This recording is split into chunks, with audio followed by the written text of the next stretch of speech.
I believe that nothing is impossible to start with.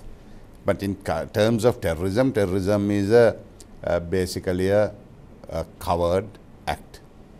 When I say covered act, in short, it's a hit and run business which has developed to a suiciders and to extend that the society has become it has become a bane of the society, of a civilized society.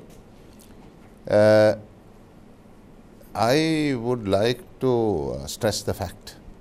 In Sinhala, they say avigatto avimanasiti.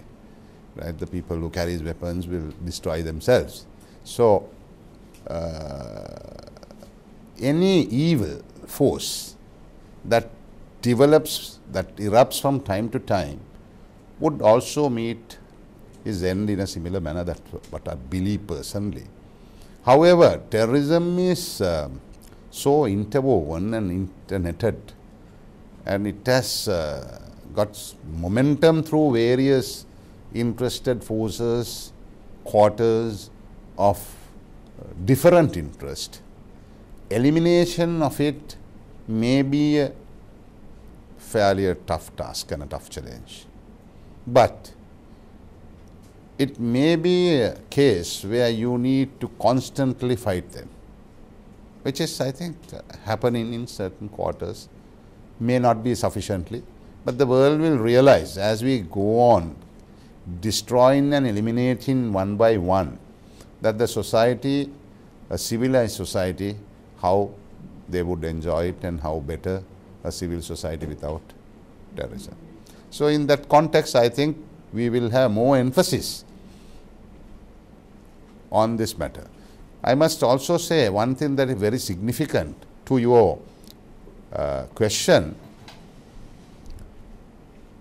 is that the world will start changing the mythical thinking of that you cannot defeat terrorism or you cannot fight terrorism.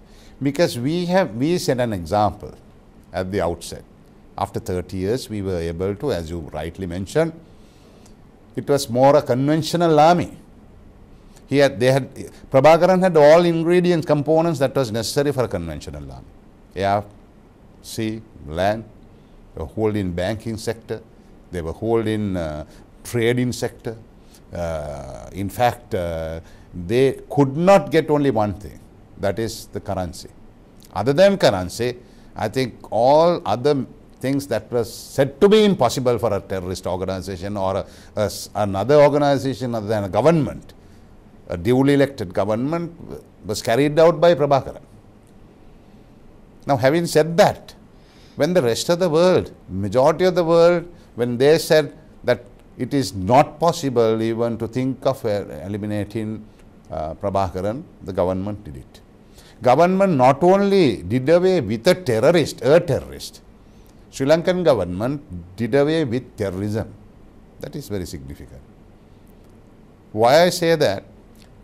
Dealing with a terrorist, say if Prabhakaran was killed, perhaps there would have been so many other people who would take the reins from there onwards and go ahead with these evil acts of terrorism.